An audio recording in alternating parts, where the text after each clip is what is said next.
बिस्मिल्लाहिर्रहमानिर्रहीम।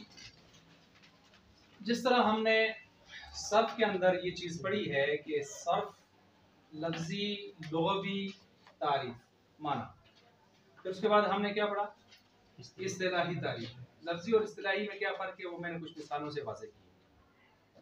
फिर उसके बाद हमने क्या पढ़ा था, मौजू मैंने कहा जो जिस चीज़ की वजह से वो है। मतलब मैंने कहा था बैठना है तो तब कुर्सी बनी है, तो कलिमात का तोड़ फोड़ तब्दीलियां थी तो तब जाके सर्फ वजूद में आई। अगर शुरू से सारे कलिमात एक जैसे आ जाते तो सर्फ की जरूरत नहीं थी। तब्दीलियां करनी थी हमने कलिमात में, तो इस वजह से सर्फ आई। गर्ज व गायत, गर्ज मैंने क्या बताई थी कि दुनिया में आपने इससे क्या फायदा हासिल करना है। गायत का मतलब मैंने बताया था आखिरत में आपको क्या फायदा होगा। फलाह फिद दारैन, सआदत फिद दारैन, आखिरत की सआदत हासिल करना, कामयाबी हासिल। दुनिया में लफ्जी गलती से बचना, किससे? लफ्जी, क्योंकि मैंने कहा था सर्फ का ताल्लुक लफ्ज से, कलिमा से होता है, तो लफ्जी गलती से बचना। ये जो अभी हम नहू पढ़ने जा रहे हैं, इसमें हम मौजू में जब आएंगे तो हम कहेंगे कलमा और कलाम और गायत, इसकी हम बयान करेंगे कि कलाम की गलती से या एराब की गलती से बचना। किसकी गलती से? कलाम की गलती से या एराब की गलती से, क्योंकि इसका ताल्लुक मैंने अर्ज किया था कलाम से है, पैराग्राफ से है, सेंटेंस जुमले से, और उसका ताल्लुक लफ्ज से है, खासकर अफ़आल से है।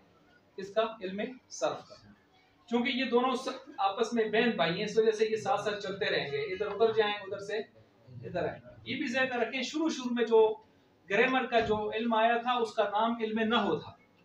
क्या था?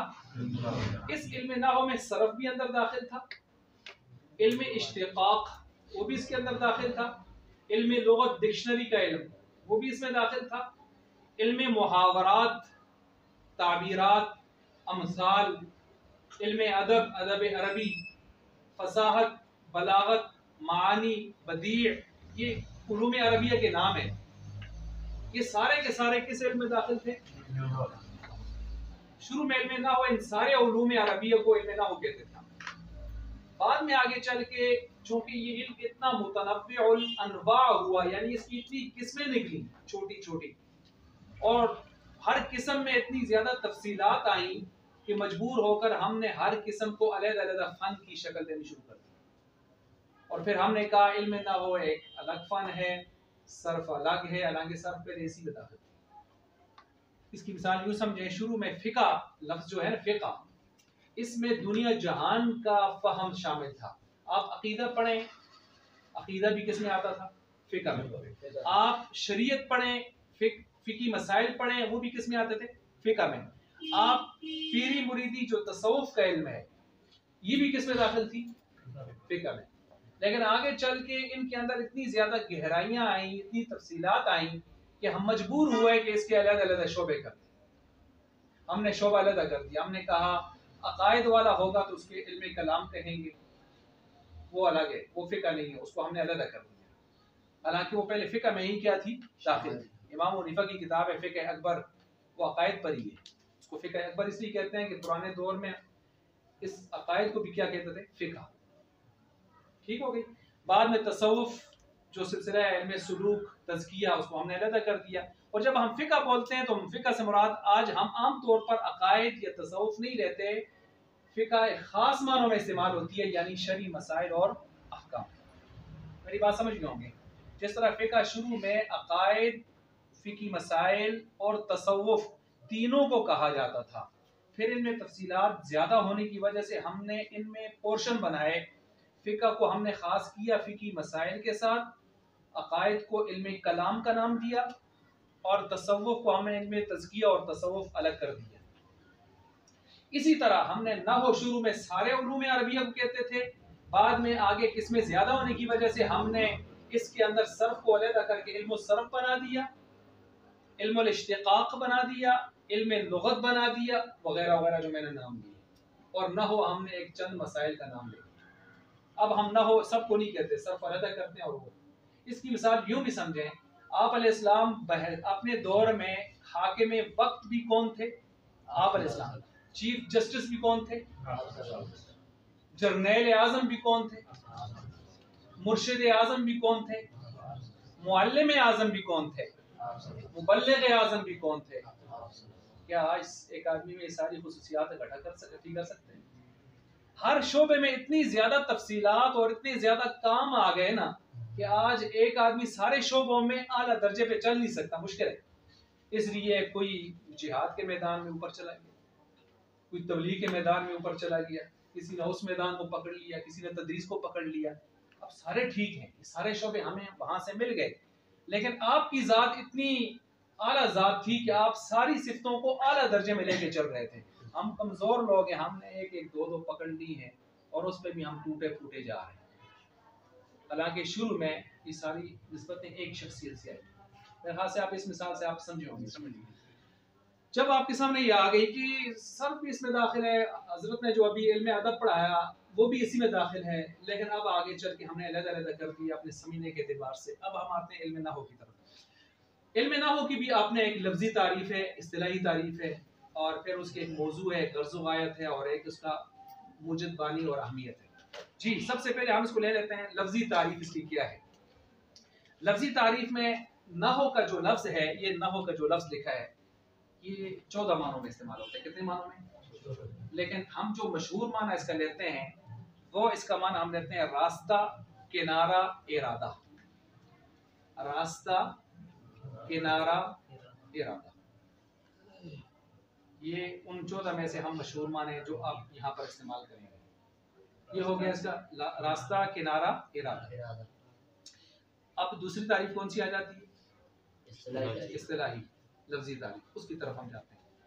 लफ्जी तारीफ इसको यूं समझें कि मैंने क्या कहा था, दुनिया की हर जुबान में 3 चीजें जरूर होती हैं बुनियादी। नंबर 1 इस्म, फेल, हरफ, और एक चौथी कोई चीज भी नहीं होती।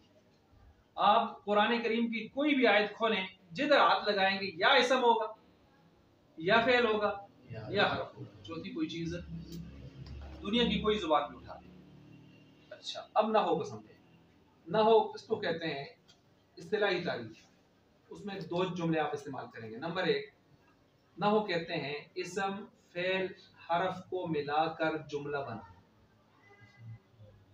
इस्म, फेल, हरफ वगैरह को मिलाकर क्या बनाना?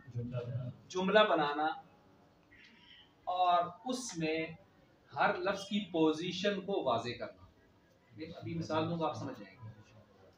उसमें हर लफ्ज की पोजीशन को क्या करना? मसलन इसमें फेल कौन है, फाइल कौन है, मफऊल कौन है, वो जो वर्ब, ऑब्जेक्ट, सब्जेक्ट। इसमें मौसूफ कौन है, इसमें सिफत कौन है, इसमें हाल कौन है, इसमें जुलहाल कौन है, इसमें मुफस्सर कौन है, इसमें तफसीर कौन है। ये इस्तिलाहात हैं जो इंशाल्लाह नहव में आप आगे चल के साथ साथ पढ़ते रहेंगे। फिर आप इंशाल्लाह एक वक्त आएगा इबारत की आप खुद तरकीब करेंगे, हम आपसे सवाल करेंगे और आप खुद जवाब देंगे कि इसमें इबारत में ये है। ठीक है? तो इस्तिलाही तारीफ में 2 जुमले मैंने इस्तेमाल, एक जुमला मैंने क्या इस्तेमाल किया? इस्म, फेल, हरफ को मिलाकर जुमला बनाना और जुमले में हर लफ्ज की पोजीशन को वाज़ेह करना। दूसरी इस तारीफ का दूसरा हिस्सा, लफ्ज के आखिरी हर्फ की हरकत मालूम करना। लफ्ज के आखिरी हर्फ की हरकत को मालूम करना। अच्छा, ये आपने लिख लिया, आखिरी हर्फ की हरकत को मालूम करना। ठीक है? मसलन ये देखें, लफ्ज की आखिरी हरकत कौन सी है? 2 पेश हैं। लफ्ज की आखिरी हरकत कौन सी है? जबर है। ठीक है? इसी तरह जब हम इसको पढ़ें बिस्मिल्लाही, मीम के आखिर में क्या है? मीम के पीछे क्या है? ज़ेर। सवाल ये पैदा होता है, ये ज़ेर क्यों आई? ये जवाब कौन देगा? इल्म नहव देगा। ठीक हो गया। अच्छा, अल्लाह ही के हा के नीचे भी क्या है? ज़ेर। सवाल पैदा होता है क्यों आई है? तो आप इल्म नहव से इसका जवाब देंगे। अगर आपको इल्म नहव आ रही है तो आप इसका जवाब दे सकेंगे। अर्रहमानी, अर्रहीमी, ये ज़ेर क्यों आ रही है? तो ये आपको किससे जवाब मिलेगा? इल्म नहव से आपको जवाब मिलेगा। समझ गए? अब इस बात को समझे जो मैंने कहा था, इस्म, फेल, हरफ को मिलाकर जुमला बनाना और जुमले के अंदर लफ्जों की पोजीशन को वाज़ेह करना। मसलन ये बा हरफ है, बा हरफ है, इसम है, लफ्ज़ अल्लाह भी इसम है, नाउन है। अर्रहमान भी इसम है, सीगा मुबालगा कहें, सिफ़े मुशब्बह कहें, जो भी है। अर्रहीम भी इसम है। अब हमने मालूम कर लिए कि ये सारे इसम है, एक क्या है? अब इसमें फेल आया है? फेल नहीं आया, लेकिन फेल इसके शुरू में मौजूद है। क्योंकि आप इसका तर्जमा क्या करते हैं? शुरू करता हूँ अल्लाह के नाम के साथ, जो रहमान और रहीम। शुरू करता हूँ, इधर किधर है? वो छुपा हुआ है, उसको हम कहते हैं महजूफ है। और उसके बगैर आपका बिस्मिल्लाह का तर्जमा मुकम्मल नहीं होगा। आप कहेंगे सात नाम अल्लाह के जो रहमान रहीम, लोग कहेंगे क्या मतलब सात? तो आप कहेंगे शुरू करता हूँ अल्लाह के नाम के साथ, इब्तिदा करता हूँ अल्लाह के नाम। तो ये इब्तिदा करता हूँ, ये फेल है ना। इसका मतलब ये है कि जुमले में शुरू में एक फेल आ रहा है, और वो आपको कौन बताएगा? वो आपको आपका माना, सियाक सबाक, सवाल पैदा होने वाला सवाल आपकी गुफ्तगू से वो आपको बताएगा। और वो किस तरह आप निकालेंगे, कौन सा फेल निकालेंगे, कहाँ रखेंगे, ये आपको कौन बताएगा? मसलन आप यहाँ निकालेंगे अशराउ, मैं शुरू करता हूँ, फेल वाहिद मुतकल्लिम, मैं शुरू करता हूँ। अब तदीउ, मैं इब्तिदा कर रहा हूँ। अगर आप पढ़ रहे हैं तो आप कहते हैं अक़राउ, मैं क़िराअत कर रहा हूँ, पढ़ रहा हूँ। ठीक है। अगर आप लिख रहे हैं तो आप कहेंगे अक्तुबु, मैं लिख रहा हूँ, बिस्मिल्लाह। लेकिन ये लिखेंगे नहीं आप, क्योंकि जब बिस्मिल्लाह उतरी है तो उसके साथ ये नहीं थे। लेकिन आप जब आप इसकी तरकीब करेंगे, मिलाएंगे, पोजीशन वाज़े करेंगे, तो आप यहाँ पर इसको बोलेंगे। क्योंकि पोजीशन वाज़े करते हुए आप तर्जुमे का लिहाज करते हैं, और तर्जुमे में आपको छुपी हुई चीजें निकालनी पड़ती हैं। इन्नमल अमालु क्या माना है? बेशक अमाल का दारो मदार इस पर है, यहाँ अगर आप इसको देखें, इन्नमा बेशक, अलामालु अमाल नियतों के साथ हैं, तो दारो मदार तो लफ्ज़ आप बोल रहे हैं लेकिन यहाँ मौजूद नहीं। तो आप यहाँ पर निकालेंगे इन्नमल अमालु मुअतबरतुन व मक़बूलतुन बिन्निय्या। अब ये जो आपने तर्जमा कर रहे हैं उसको आप लफ्जों में जुला रहे हैं, ताकि आप अपना माना और पोजीशन वाज़े कर दें पूरी चीज की। इसी का नाम है इल्म। अब देखें, अगर किसी ने ये इल्म नहीं पढ़ा तो वो तफसीर को किस तरह समझेगा? वो कहेगा यहाँ ये मान आप जो कर रहे हैं यहाँ मौजूद नहीं, फिर कैसे निकालें, क्यों निकालें? वो पोजीशन सारी इससे वाज़े हो रही है। ठीक है। इसी तरह इन्नमल आमालु तुस्वाबु, अमाल दुरुस्त होते हैं, तुस्वाबु बिन्निय्या। इन्नमल आमालु तुसाबु, सवाब मिलता है अमाल का नियतों के साथ। एक आदमी ने वैसे वजू किया, नियत नहीं थी, तो वैसे वजू करने से उसको सवाब मिलेगा? वैसे ठंडक के लिए वजू किया, मैं सर्दी, मुझे गर्मी लग रही है, मैं वजू, उसको सवाब मिलेगा? लेकिन एक आदमी ने किसी अच्छे अमल के लिए वजू कर रहा है, कुरान की तिलावत करेगा, उसको सवाब मिलेगा? नहीं मिलेगा। ठीक हो गया। तयम्मुम, एक आदमी वैसे मट्टी मल रहा है, सारे जिस्म के ऊपर मल ले, लेकिन तयम्मुम की सूरत नहीं आई, तो क्या तयम्मुम उसका हो जाएगा? नहीं हो जाएगा। लेकिन जब तयम्मुम की सूरत पेश आई है, पानी नहीं है, मसला है, तो नियत करके तयम्मुम कर रहे, हो जाएगा? नहीं हो जाएगा? ये जो आप किसी जुमले में महजूफ चीजें निकाल के आप अपने इबारत की पोजीशन को वाज़े करते हैं ना, इस इल्म का नाम इल्म नहू। उम्मीद है आपको इल्म नहू की एक लिहाज से समझ आ गई होगी कि इल्म नहू की कितनी ज्यादा जरूरत है हमारे इसके अंदर। अच्छा, अब देखें ये जो मिसाल लिखी है यहाँ पर, ज़ैद दार, ठीक है, ज़ैद दार और दखला फी, ठीक हो गया। ज़ैद है, दार का माना घर है, दखला का माना दाखिल हुआ, और फी ही उसमें, फी ही उसमें, इसको हम कर लेते हैं फी। क्या कर लेते हैं? फी। अच्छा, इसको हम फी कर लेते हैं, ये फी आ गया हमारे पास। अब ये हमारे पास जुमले तो मौजूद हैं, लेकिन ये जो लफ्ज़ तो हमारे पास मौजूद हैं, लेकिन इन लफ्ज़ों को मिलाकर जुमला हम बनाना चाहते हैं, तो हमें इल्म नहू की जरूरत है कि हम किस तरह बनाएंगे। जुमले हमारे पास दुनिया में दो है, जुमला इस्मिया, जुमला फेल। इस्मिया वो जुमला होता है जिस जुमले के बिल्कुल शुरू में, स्टार्ट में इस्म आ जाए, और फेल ये वो होता है जिसके शुरू में क्या आ जाए? फेल आ जाए। अब मिसाल के तौर पर यहाँ पर इसम कौन है, ये भी इसम है, दार घर ये भी इसम है, फी हरफे जर है, हरफ का, फी क्या है, हरफ का मान होता है चीजों को जोड़ना, मैजिक का काम देता है, एल्फी का काम दे रहा है, जोड़ रहा है। और ये जब तक ये साथ ना हो इसम फेल तो ये आया भी नहीं करता, इसकी अपनी कोई हैसियत जमाने में नहीं, ये इनकी वजह से आता है, ये ना हो तो ये नहीं आ सकता, इनको जोड़ने के लिए आता है, सुलह करवाने के लिए, जोड़ने के लिए आता है। फेल ये कि शुरू में फेल आता है और इसमें कि शुरू में इसम आता है।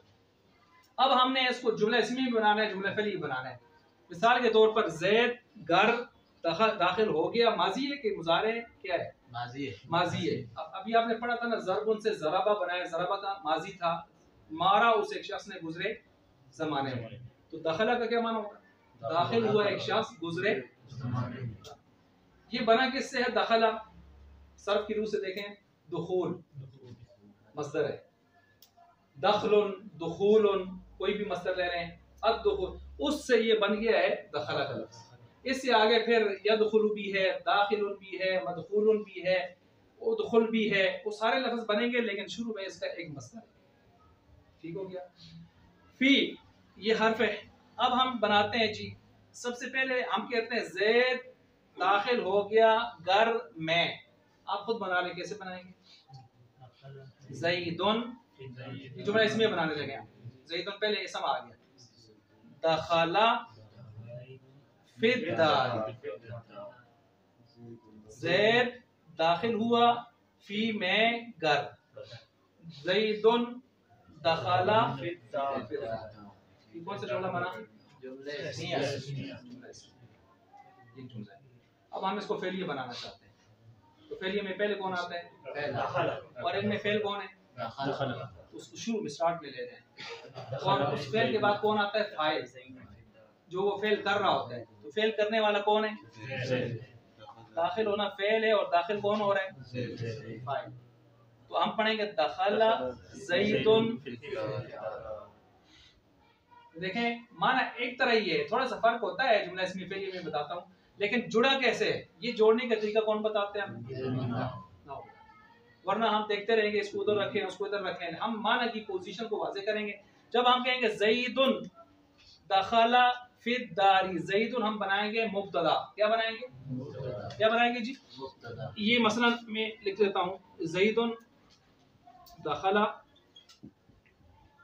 और फिद्दारी, ज़ैदुन बनेगा मुब्तदा तरकीब में, या आज पहली मरतबा सुन रहे हैं फिर इंशाल्लाह ऊपर नहीं लगेगा, क्या है मुब्तदा, ये इसकी पोजीशन है, क्योंकि जब कोई नाम अलम या अलिफ लाम वाला कोई हरफ, अलिफ लाम वाला कोई हरफ जिसके ऊपर अलिफ लाम आया हो, या कोई नाम किसी का हो इंसान का, वो शुरू में आ जाए तो तरकीब में हम उसको मुब्तदा बनाते हैं, क्या बनाते हैं, और मुब्तदा के लिए चाहिए होती है खबर। मसलन मैं कहता हूँ ज़ैद ने पानी पिया, ज़ैद मुब्तदा, पानी पीना उसकी खबर, ज़ैद जागा, ज़ैद मुब्तदा, जागना उसकी खबर। तो ये दखला फेल, ये दखला क्या बनेगा, फेल, ये हरफे जर क्या बनेगा, हरफे जर, और ये जो बनेगा इसको हम कहते हैं मजरूर, क्या कहते हैं मजरूर। ये मिलकर सारे, ये तीनों सारे मिलकर बन जाएंगे खबर, क्योंकि इसको क्या चाहिए थी, खबर चाहिए थी। ये कौन सा जुमला बन गया, जुमला इस्मिया। अब आपने इसको फेलिए बनाना है जी, आप खुद बोलें सारे हजरात, दखला फेल पहले आया, उसके बाद उसका फाइल आया, उसके बाद कौन आया, फिद्दारी। ये अब हम इसकी तरकीब करेंगे जुमला फेलिए वाली, क्योंकि अब ये जुमला फेलिए बन गया। तो सबसे पहले क्या कहेंगे, फेल, इसको क्या चाहिए, फाइल, ये क्या बन गया, फाइल, ये वही है जार, हरफे जार, और ये क्या है मजरूर, ये मिलकर ये ना मुताल्लिक बन जाएगा, ये क्या बन जाएगा, मुताल्लिक, किसके साथ मुताल्लिक बन जाएगा, इसी फेल के साथ, और ये मिलकर जो सारा क्या बन जाएगा, जुमला फेलिए, क्या बन जाएगा जी, जुमला फेल। खैर ये तो आपको एक नमूना दिखाया ताकि आपको कल को या आगे चल के थोड़ा सा अजनबी न लगे, ये इस तरह की छोटी मोटी चीजें इसमें चलती रहेंगी अरबी ग्रामर के अंदर। बहरहाल ज़ैदुन दारा दखला फी, इसको हमने जोड़ा, हमने कितने जुमले बनाए? 2 जुमला इसमें, जुमला फेलिए। हमने ज़ैद को पहले रखा, दखला को बाद में। हमने कहा ज़ैदुन दखला फी दार, ज़ैद दाखिल हो गया घर में। ज़ैद को हमने बनाया मुब्तदा, क्योंकि मैंने अर्ज किया शुरू में किसी इंसान का नाम आ जाए या अलिफ लाम वाला कोई हरफ आ जाए तो उसको हम क्या बनाते होते हैं? मुब्तदा। और उसके लिए क्या चाहिए होती है आगे? खबर। तो आगे सारा जुमला मिलकर उसकी क्या बन गया? खबर। तो ये जुमला मुब्तदा खबर से मिलकर जुमला इस्मिया खबरिया बन जाता है, इस्मिया खबरिया बन जाता है। उसके बाद हमने कहा इसको जुमला फेलिया बनाते हैं, तो हमने कहा फेल पहले लेके जाओ, दखला ज़ैदुन फिल दार, दाखिल हुआ ज़ैद, तो हमने दखला को फेल बनाया और ज़ैदुन को उसका क्या बना दिया? फाइल, और आगे उसको मिला के उसके साथ इसको हमने बनाया जुमला फेलिया खबरिया, जुमला फेलिया खबरिया। ये 2 चीजें होंगी। अब आए जी वापस, ना हो कि 14 मानों में से ज्यादा मशहूर माने जो हमने यहाँ करने हैं, रास्ता, किनारा और इरादा। इस्तिलाही एतबार से हमने इसके 2 हिस्से किए। नंबर 1, इसम फेल हरफ को मिलाकर जुमला बनाना और इस जुमले में हर लफ्ज की पोजीशन को वाज़े करना। तो ये फेल है, फाइल है, मफूल है, मुब्तदा है, खबर है, ये पोजीशन है इसकी। और दूसरा मैंने इसके हिस्सा क्या रखा तारीफ का? किसी लफ्ज के आखिरी हरकत को मालूम करना। मसलन ये फिद्दारी के नीचे ज़ेर है, फिद्दारी के नीचे क्या है? सवाल ये पैदा होता है कि इसकी ज़ेर क्यों आई है? जवाब ये है कि पीछे हरफे जर है, हरफे जर ये फी जिधर भी आएगा ये ज़ेर देगा, फी जिधर भी आएगा ये अपने बाद वाले को क्या देगा? ज़ेर देगा। मिन, लफ्ज़े मिन जिधर भी आएगा बाद वाले को क्या देगा? आन, आइन नून ज़बर आन, ये जिधर भी आएगा अपने बाद वाले को क्या देगा? ज़ेर देगा। ये हुरूफ़े जारा हैं जो इंशाअल्लाह आगे नहव में आएंगे। तो इसका मतलब ये है कि आपको ये नहव ने बताया कि हरफ़े जर जिधर आता है वो बाद वाले को क्या देता है? ज़ेर देता है। देखें, ला इलाहा इल्लल्लाह मुहम्मदुर रसूल, दुर है ना, अशहदु अन्ना मुहम्मद दर, कभी सोचा हो तो दर और इधर दुर, तो जवाब ये आएगा कि वो अन्ना का कमाल है। किसका कमाल है? अन्ना जिधर भी आएगा तो वो ज़बरें देगा, और कलमा तय्यबा में अन्ना नहीं आया तो दुर है। बात को समझ गए? देखो जी, अशहदु अन्ना मुहम्मद दर, यहाँ दर के ऊपर ज़बर है ना, ठीक है, और ला इलाहा इल्लल्लाह मुहम्मद दुर, वहाँ दुर है ना, तो यहाँ दुर है वहाँ दर क्यों है? तो मैंने कहा उधर पीछे आया हुआ है अन्ना, क्या आया हुआ है? और अन्ना का कमाल ये है जिधर आएगा तो बाद वाले को क्या देगा? वो अन्ना का कमाल है। अगर इधर अन्ना को ले आए तो उधर भी दे देगा, ये कमाल अन्ना का है। ये बात समझ आ गई है? लेकिन ये अन्ना का कमाल है, ये कौन बताएगा? क्योंकि अन्ना, इन्ना, लाकिन्ना ये लफ्ज आप अगर पढ़ेंगे तो नहव में पढ़े, आगे पढ़ेंगे। ठीक हो गया? ये इस तरतीब से आएगा। मसलन एक आदमी मेरे पास आया, अल्लाह उनकी मग़फ़िरत फरमाए, मुस्तफ़ा साहब ऊपर वो गज़ी वाले हुआ करते थे, तो मुझे आके कहते हैं जी मैंने कुरान से गलती पकड़ी है। मैंने कहा अल्लाह ख्याल है जी, कौन सी गलती पकड़ी? कहता है जन्नात तजरी तहता हल अनहारू। तो कहते हैं सारे कुरान में तहती हल है, तो इधर तहता ज़बर आया हुआ है, मैं गलती पकड़ सकी है, प्रेस वाले पे। मैंने कहा हज़रत बैठे जरा थोड़ा सा, मैंने कहा इधर तहता के पीछे मिन नहीं आया हुआ। क्या नहीं आया? मेन। अभी मैंने कहा ना मेन क्या देता है? ज़ेर। मैंने कहा जिधर जिधर मेन आया है ना, सब जगह पर आया तो वहां तख्ती है, आप ठीक कहते हैं। इधर जो आपने गलती पकड़ी है यहाँ मेन नहीं है, अब जब मेन नहीं है तो तख्ता आया हुआ है। कहता है ये भी कोई मसला है? मैंने कहा हाँ ये समझ गए बात दो ना। ये है मतलब कुरान ख़वानी, इन चीज तफसीर को समझने के एतबार से ये चीज ना हो कितनी ज्यादा जरूरी है। अच्छा, जब आप जुमला फेलिया और इस्मिया इन चीज़ों को समझ गए, मैंने आपके सामने तारीफ के कितने हिस्से कर दिए? 2 हिस्से कर दिए। ये इंशाल्लाह व्हाट्सएप में भी आपको आ जाएंगे, आप खुद भी लिख रहे हैं, अच्छी बात है। इसके साथ साथ अब इसका मौजू क्या है? जिस तरह हमने सर्फ में मौजू क्या बताया था? कलिमात का तोड़ फोड़ करना, तब्दील करना। अगर ये तब्दील करने वाले चक्कर ना होते तो सर्फ भी ना होता। इल्म नहव का जो मौजू है वो है कलमा और कलाम। कलमा और कलाम। अगर ये कलिमात ना होते, ये और ये मिलकर ये जुमला इस्मिया फेलिया की दास्तानें ना होती, कलाम, ये कलाम है ना, ये जुमला इस्मिया फेलिया क्या है? कलाम। ये एक एक जो लिखे हुए हैं ये क्या है? कलमा, कलमा कलमा कलमा कलमा, 4 कलमे। ये चारों ना होते इस तरह के कलिमात, ये मिलाकर हम सेंटेंस जुमला ना बनाते, ये कलाम, तो ना होती, ना होती। ये ना हो क्यों है? इस वजह से है कि हमने ये कलिमात हैं, इन कलिमात को मिलाकर हमने कलाम बनाई है। तो कलमा और कलाम था तो ना हो भी आ गई। अगर ये कलिमात और ये कलिमात से मिलकर जुमला इसमें फेल है कि कलाम ना बनाने के सिलसिले होते, तो ये फिर हमें इल्म नाहू की जरूरत भी। समझ गए बात को?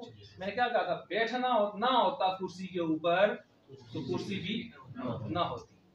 इसका मौजू है बैठना। कुरान का मौजू क्या है? तौहीद।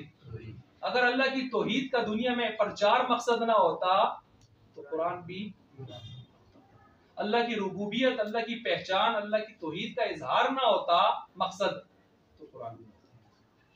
क्योंकि कुरान का मौजू क्या है? तौहीद। और दूसरा मौजू बाज़ हज़रात कहते हैं थानवी दर्जे में, वो जो उसको बयान करते हैं इंसान की रूह की इस्लाह, इंसान की रूह की, क्योंकि जिस्म की इस्लाह के लिए मेडिकल है, तिब है हमारे पास, डॉक्टरी का इल्म है जिस्म की इस्लाह के लिए, लेकिन रूह की इस्लाह के लिए अल्लाह ने क्या उतारा है? कुरान। तो रूह की इस्लाह ये दूसरा मौजू है, लेकिन ये दूसरे दर्जे पर है। असल मौजू कौन सा है? तौहीद, जिसको कुरान खुद बयान करता है सूरह तलाक वगैरह में। इसी तरह नहू का मौजू मैंने कहा कलमा, अगर ये कलमा ना होते, ये मिलाकर सेंटेंस कलाम बनाने के मसाइल ना होते, तो ये नहू की जरूरत भी नहीं थी।